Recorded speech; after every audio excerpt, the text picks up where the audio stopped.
Neville Goddard, June 16, 1959. The Cup and the Cross. We firmly believe here that imagination creates reality. We believe that man is all imagination, and that God and man are one. There is no difference in nature.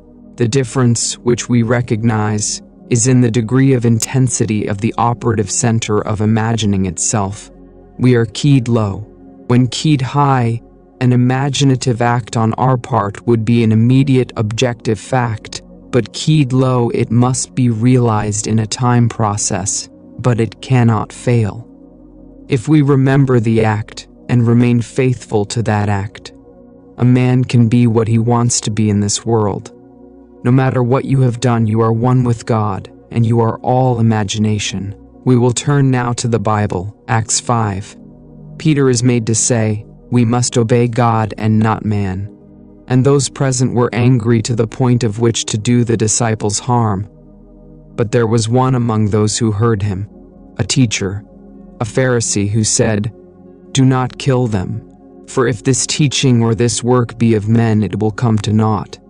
But if it be of God, you cannot overthrow it, and you may even find yourselves in the position of having to fight against God." Name of the teacher, Gamaliel. Here we tell you that the Bible, which is the greatest book in the world, is completely misunderstood. For it is not history. It is a series of visions, which are acts of grace. It is the unveiling of the great reality that men call God.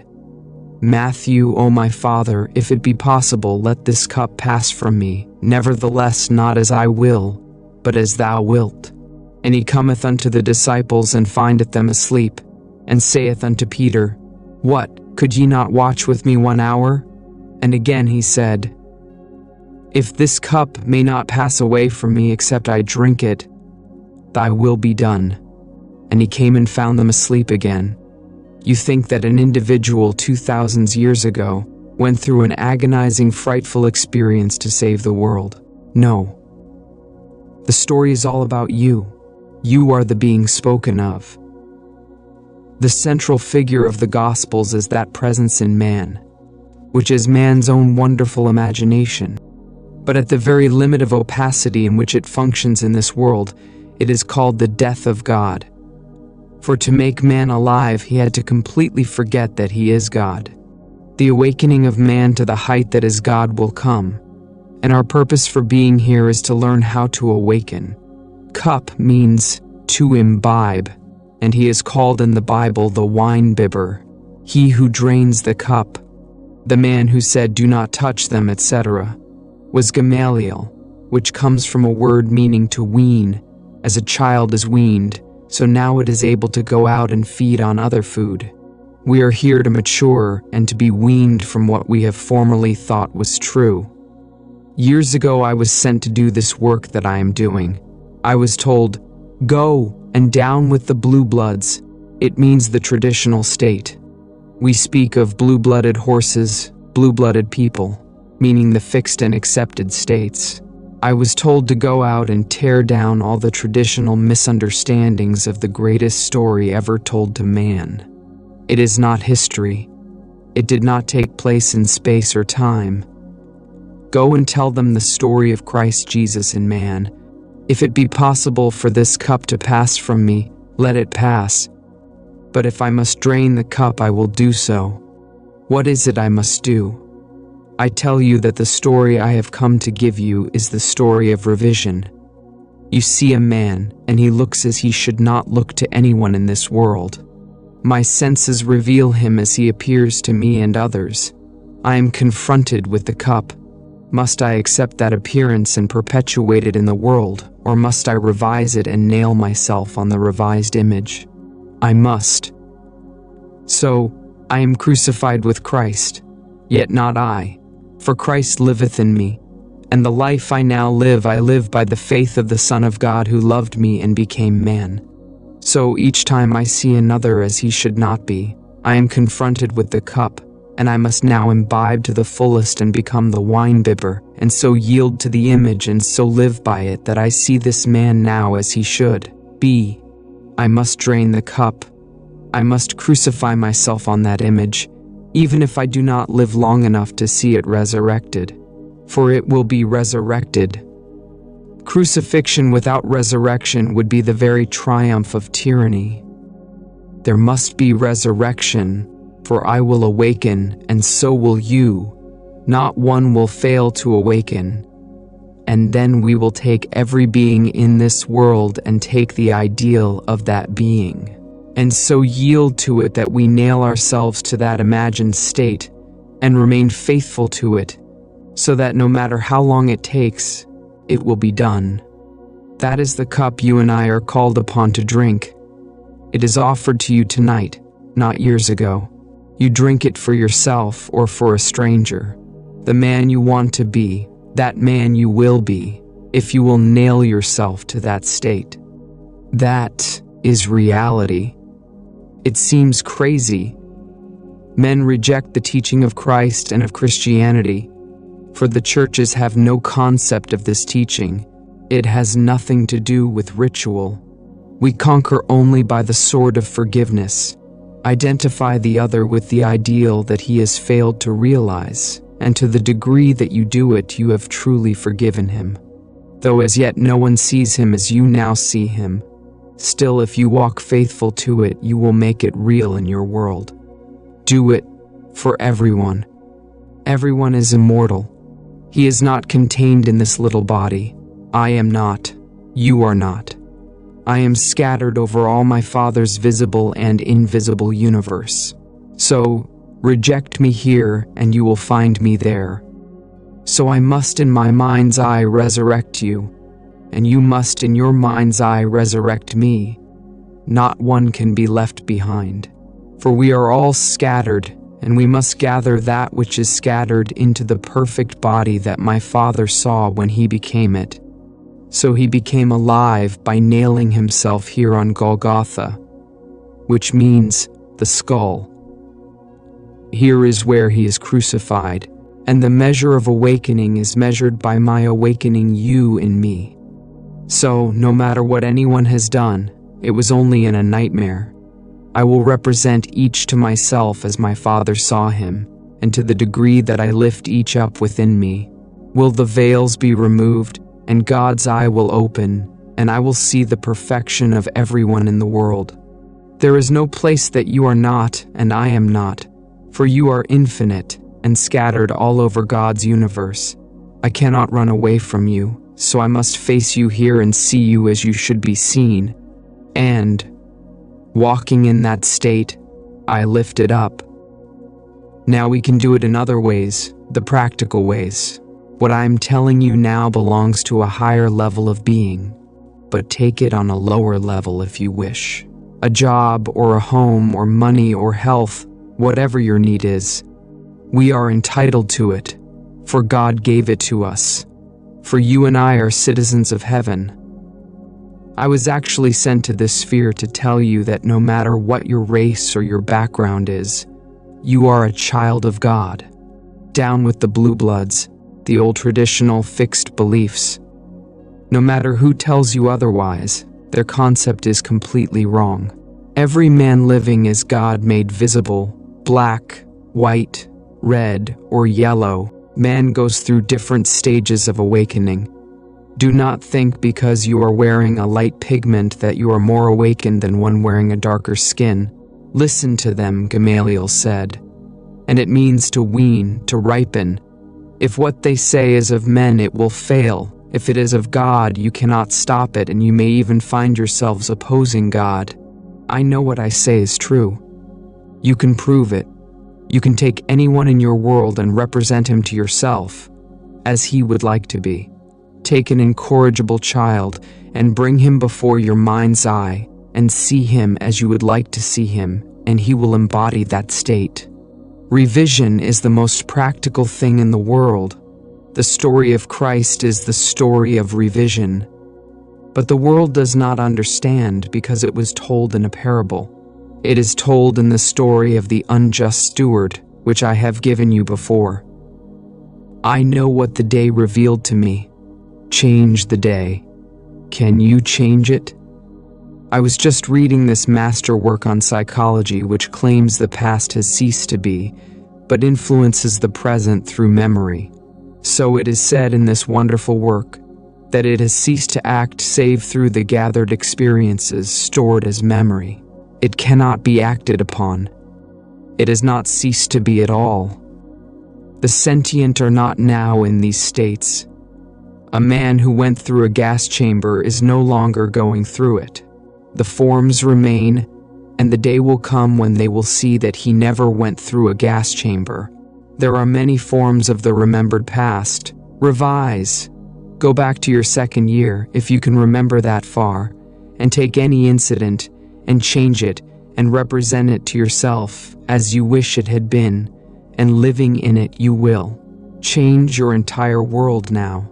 For if the past is influencing the present by the memory of it, you change anything in the past and then change the present. If I miscreate something God gives me, I have the opportunity of finding how to change it. I can stretch back in time and take any incident in my miscreated past and changing it, change my entire present. God became man, and he is in every being. There is no other way that God could become me but by giving himself in that becoming. Though I call myself Neville, it is still God. You think that is blasphemy?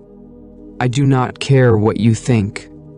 Every child born of woman is God, and that which became man is Christ Jesus. It bears this cross of man, and this state is like a tomb. And as Blake says, God himself enters death's door with them who enter it, and lies down in the grave with them in visions of eternity until they awaken. God himself entered this grave when I jumped in my mother's womb, and he will never leave me, for if he should leave me I would cease to be. And then I awake by doing for the whole world what God did for man. So take any man's dream and nail yourself mentally upon that cross by imagining he is that being he desires to be, and walk just as though it is true and live in the dream for the other as if it is true. And as it becomes true, you will lift him up. Man saves himself by, and only by, the saving of his fellow man. He who lifts up the world is lifting up the eye of God within himself, and when he is fully awake, then he is God. Do not ask another why he wants something. Give what he asks for. You persuade yourself that he has it as you witnessed it, and to the degree that you persuade yourself that he has it, so will it become true. No reward, you want no reward. Whether a man is wonderful or horrible, do not condemn him. All are in states which the soul falls into in its dreams of good and evil. You make it your business to see that everyone is already the ideal he wishes to embody, no matter what it is. For in this way you are opening up the eye of God. For this is the story of Christ. If it really is of God, then you cannot stop it. All he asks is that I try. Must I drink this cup? Yes. There is no other way than the way of the cross. I must cross one state to another state. We conquer by the cross. It is not a thing hanging on the wall, though as an object it is very beautiful. It is crossing from where you are to where you want to be, from seeing what you appear to seeing what you want to see. That is the Passover. I cross from one state to another. Is there any other way? If it is possible, then let this cup pass from me. If not, then thy will be done. What is God's will? All that you gave me I have kept, and none have I lost. All that he gave me I must lift up again, and he gave me you and you. I meet you, and you are a gift from my Father out of the nowhere. I must lift you up, for I will meet you beyond all the veils. For you are an infinite being. You have an immortal body, and there is no place in God's universe that you are not. If I do not redeem you here in me, I will meet you elsewhere, and still have to redeem you. Well, the most practical teaching in the world is also the most profoundly spiritual. There is no transforming power in death. Think of your home right now. At this moment it is subjective to you as you are seated here. You do not see it with these physical eyes. It is subjective to this room. But really in your heart you do not think it is subjective as the world speaks of it. It is out of the range of your senses, but you know it is right where you left it. It is the same with all the worlds of my Father. Subjective and objective are determined by the level on which consciousness is focused. Everything is objective to my Father. And when I awake, my dream may seem unreal and therefore subjective, but it is not, if I am interested, for then it should become to me objective, for that is only defined by the level on which consciousness is focused. While my dream lasts, is it not objective? I recently told the story that if you can touch something and hold on to it and awaken, you will awaken in your dream world and find it completely objective. A lady wrote to tell me she tried it and proved it. I know from experience it cannot fail if you try it, and you will prove that subjective and objective are just names. To the psychologist, objective is just you from the cradle to the grave. But think of this fantastic universe extending beyond 100 million light years. It is estimated by a great scientist that if each star represented one tiny grain of sand, and only those stars which are visible to this world were included, this sand would cover England to a depth of several hundred yards. If you are only on this little speck, then what are you? They spoke only of the stars, not including the planets. And then someone says they have 1,000 acres. The common man, which means us, sees things about us as so solidly real. We feel it is real if we can touch it, but the scientist says it is not solidly real at all, but is only an aggregation of molecules and atoms and electrons moving rapidly in space. They say our experience of a solidly real object is actually what they call electromagnetic fields between my fingers and the object. But my finger is of the same material as the object. If both are all space, then the one we spoke of just owns 1,000 acres of all space. Possessions mean nothing. What is important is the awakening of God in man. When man begins to awake, he does not desire to possess the earth. He is the earth, and he is heir to everything, for his Father gave it to him. Finally, you awaken and claim it. Let no one tell you that this person is better than that one. The sun shines on the just and the unjust. If you salute only your brother, if you love only those who love you, how are you better than another? You are doing nothing that all do not do. But it does not matter. It is only awakening that matters. So take every person in the world and try to awaken him in you by lifting him up. So crucify yourself for him, for that is a little death in the divine image. As you go through these little deaths, seeing what you should see and dying to what you formerly saw, then God sees. And then you find nothing to condemn, for no matter who the man is, it is God playing every part. So there is a complete misunderstanding of the greatest story in the world. The gospel does not tell how Christ came at all, but how he comes. He must come in the mind of every being in the world. If he came 2,000 years ago, he is now gone. But if he comes in the mind of every man, that is important. He comes as God came to man by so loving him that he became man and died by believing that he was man. But man must do the same thing for his fellow man as God did for him, and he yields to the dream for another, and to the degree that he is faithful to it, he will make it real in the world, and then finally he awakens. Ask me how I know. I know. Years ago on a little freighter in the Caribbean, I retired early. And then I found myself outside my body, which remained on my bed. I was in a lovely twilight, and I found I radiated this twilight, for there was no sun or moon, only this light from myself. I floated in the state. I did not walk. And I heard this heavenly chorus singing, "He is risen," and I knew they meant me. I found myself beside this vast sea of sick and malformed beings waiting, and I know they waited for me. And as I passed, each was refolded and refashioned into the image of perfection. Missing eyes or limbs reappeared. All became perfection because it was so that I beheld it. Then I heard the voices say, "It is finished." And then I became crystallized again into this opacity called Neville. So when man is lifted up, all that is unlovely is lifted up, and there is nothing unlovely on that higher level. Raise it up by revision, for everyone is there, and when you raise him within yourself to that level, you will find he is completely perfect. On this level you see only scattered portions of his eternal body, but when you rise high enough, you will find him perfect. I felt after the experience I have just spoken of that I had a fantastic fight with death, and I had been victorious.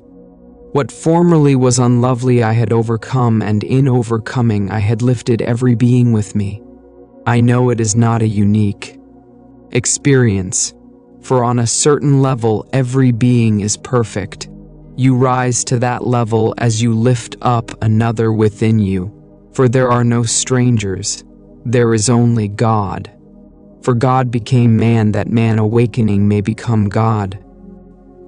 You can ignore any being here, call him your servant, whatever you like, but he is also immortal, and you will meet him in God's fabulous universe, and then you will understand John 17. Now return unto me the glory that was mine before the world was. And of all that thou gavest me not one is lost, save the son of perdition, the belief in loss. And they dwell in me, and I in them, and we in thee. Question: what should I do after I have made the mental structure? Is there not something to be done on the outside, such as work, etc.? Neville: your dream compels physical changes if they are necessary to make it true in this world. It is like a child growing toward the moment of birth. It exerts such pressure that it cannot be held back. For my dream is an unborn child, and regardless, that child will be born when the time is come. These pressures force physical transformations. Now let us go into the silence.